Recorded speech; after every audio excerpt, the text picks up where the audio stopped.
Hello and welcome back to the Temple Idealistic Crusade.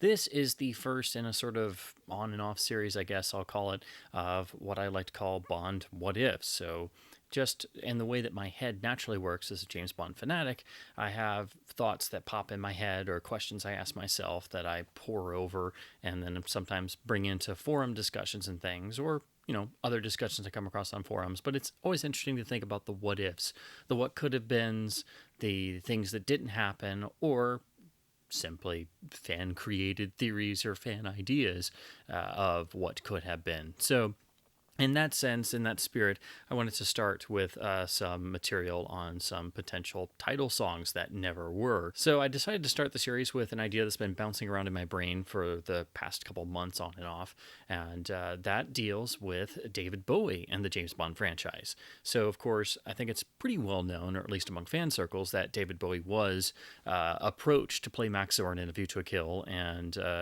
unfortunately turned it down.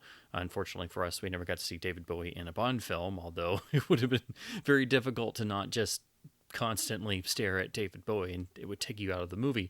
But fortunate for us, we got Christopher Walken's incredible performance as Max Zorin, one of the great Bond villains. But the idea remains, what if Bowie had perhaps just done the title song?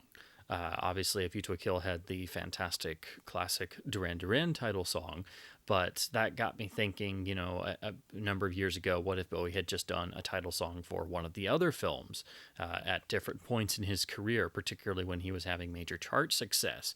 And I always wondered, well, he could have done a title song at any point. It would have been fantastic. But trying to figure what would perhaps be the best points or when he would have been a good fit for the sort of idea you have in your head of a James Bond title song.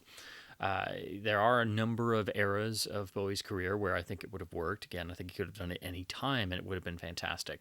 But I think there are two particular key points where I think it would have been most interesting. And the idea that popped in my head was actually what I'm going to talk about first, which is, what if David Bowie had done the title song for The Man with the Golden Gun in 1974? The reason why I thought of this is Alice Cooper famously submitted a Golden Gun song that was rejected. It's one of the most famous of the rejected Bond title themes. The reason why it is very well known is because he released it on his album Muscle of Love. So you can actually listen to his version of his own approach at a Man with the Golden Gun title song. It's actually quite a good song and has a very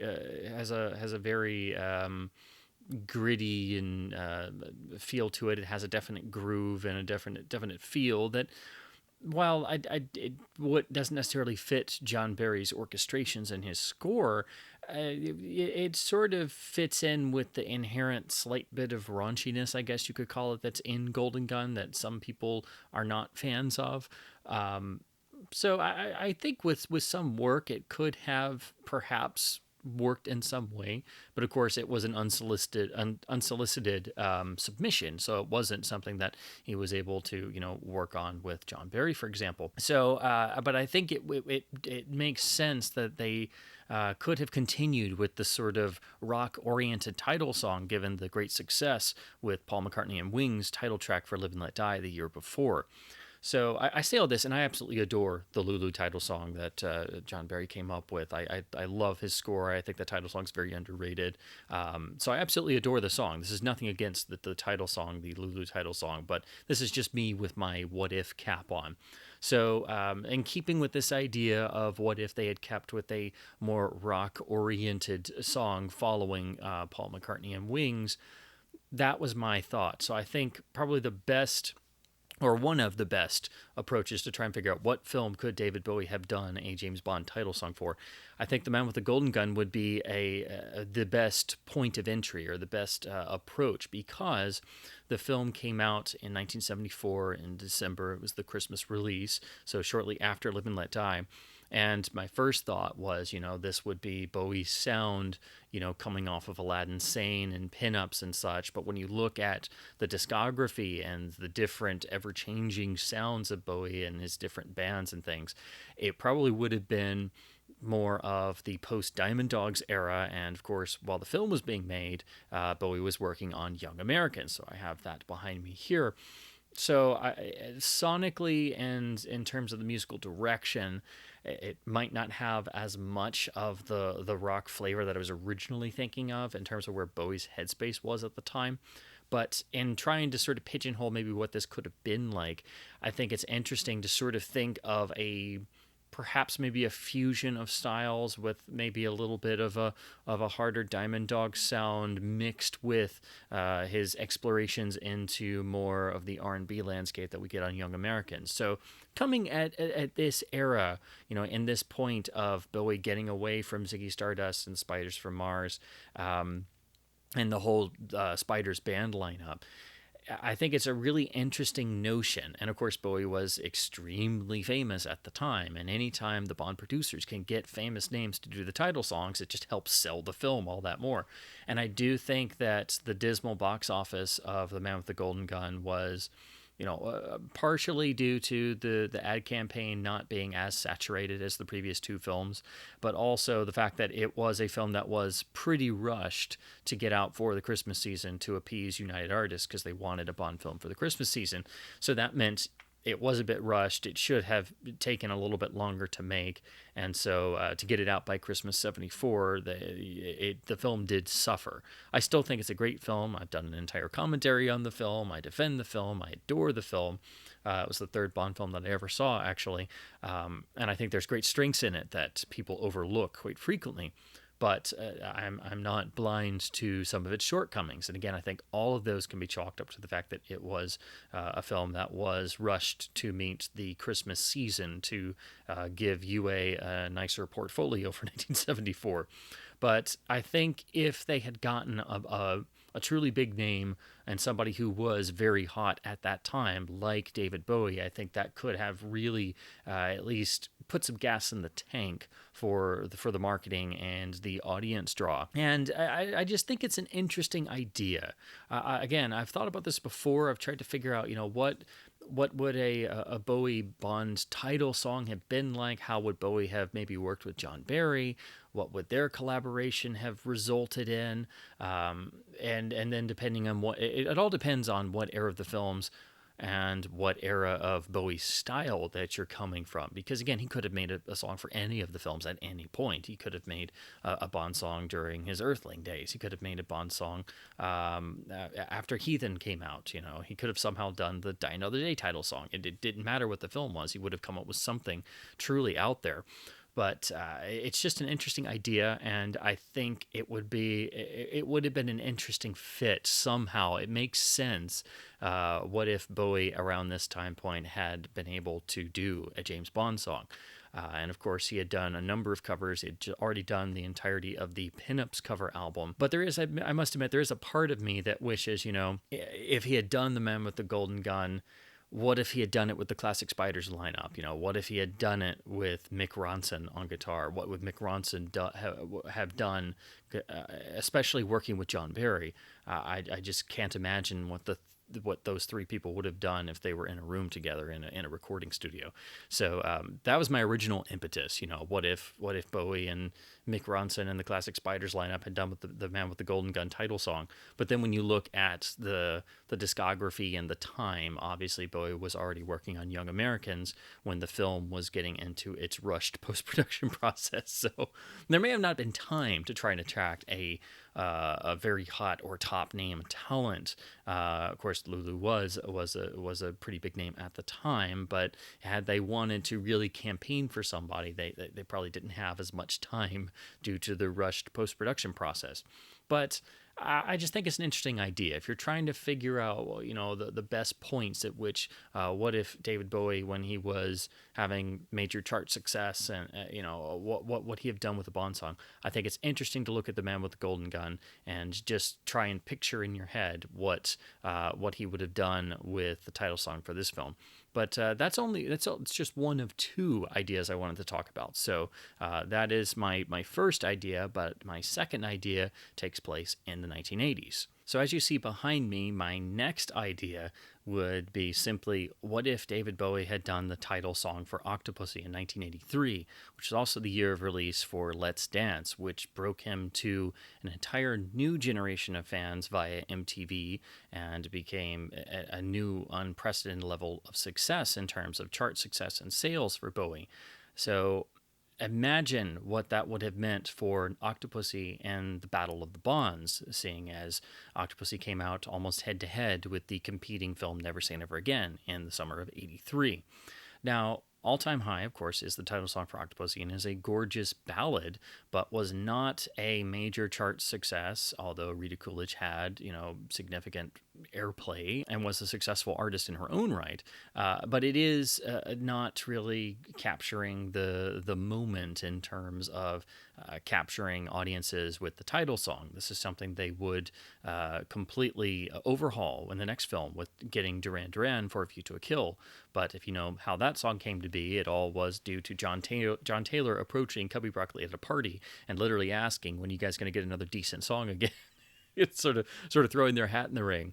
So in terms of the title songs, the Bond films at that time were very ballad oriented and were not really reaching younger audiences or more current audiences in terms of the title song. So they weren't having the levels of success that, say, they did in the 1960s. So by overhauling that and trying to get names of the time, but also, actually turn out a good song, was a very wise idea. But let's think what would have that meant had they applied that idea one film before and done it with Octopussy. Octopussy is a hard title to work with. John Barry famously, and just like, this is not going to work. So he and Tim Rice, obviously came up with All Time High instead. The melodies are absolutely gorgeous, but it is, again, more of a ballad. So to look at what Bowie was doing at this time period with Nile Rodgers and experimenting with completely new sounds and a variety of sounds on the Let's Dance album in general, I think it's a fascinating idea to think, what if Bowie at his new career peak had been tapped to do the Bond song, and what could he have done for this type of film? Octopussy is it is more of a throwback adventure film, but also does have the inherent greater degree of romance between Bond and Octopussy, which is what All Time High refers to and is all about in terms of it being the love ballad. But in terms of this idea of getting viable commercial acts at the time to do the James Bond theme songs, I think it's an interesting idea to look at that with Bowie's career. And Let's Dance was, again, an unprecedented success for him and really relaunched him into the new decade. And Bond did not really have that type of presence with that section of the populace and audiences, and especially, when you look at the All Time High music video, that was not getting run on MTV all the time like, say, the Bowie videos from Let's Dance were. And Bowie was doing more and more soundtrack and film work at this time. And you obviously have Putting Out the Fire was used in the 1982 Cat People remake, and there's a version on the Let's Dance album of the same track. So he was dabbling a bit more, and he was doing more and more acting roles, which is what I'm sure led to him being approached for playing Max Zorin in the next film. But again, with that whole idea of Bowie coming into the Bond orbit, well, what if he had come in, the film before? And what if he did the title song for Octopussy? What if the title song was, maybe it still could have been a ballad, but maybe what if it wasn't a ballad? What would that have meant for the film's success? What would it have meant for perhaps having greater box office? And the film ultimately did prove more successful than Never Say Never Again at the box office. People realized it was the superior film. It was better made, better written, better put together. But it was a very close race, if you will, at the time, and there were a lot of things writing on it being more successful than the sudden competition. So there were a lot of fears on both sides about the films canceling each other out, and there was a lot of audience expectations. So I think the notion of Octopussy having a chart-topping title song by one of the most popular artists of the day could only add to that side of the scale if they were looking at the two films. Again, this is stuff that would happen in A View to a Kill with Duran Duran, and they would try to repeat with Aha and The Living Daylights, but it was nowhere near as commercially successful.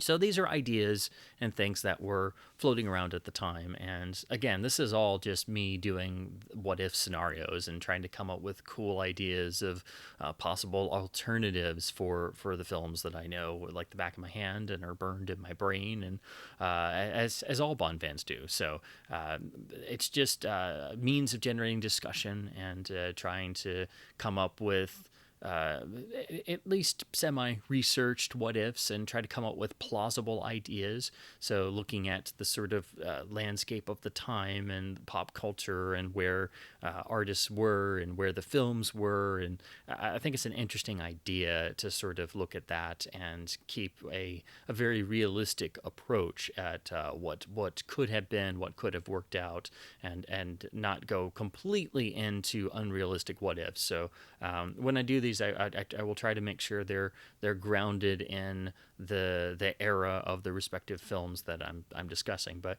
I just think it's a fun thing to do. I know many Bond fans do this, but I just thought this was such an interesting idea. I figured I would turn it into a video series. So that's how these will kind of go. It's more of, I guess, a discussion generator. So feel free to comment below with any ideas you have, or any pitches maybe for what could have been a Bowie title song for perhaps another Bond film. Again, it doesn't have to be one of these two films. I think he could have done a phenomenal classic title song for practically any of the films. I think it's a shame that he never did, because it would have been interesting and amazing to see and hear nonetheless. But that's all for this particular video. Again, these are more discussion generators and just cool ideas and entirely Bond what if scenarios. So thanks ever so much for watching, and keep bonding.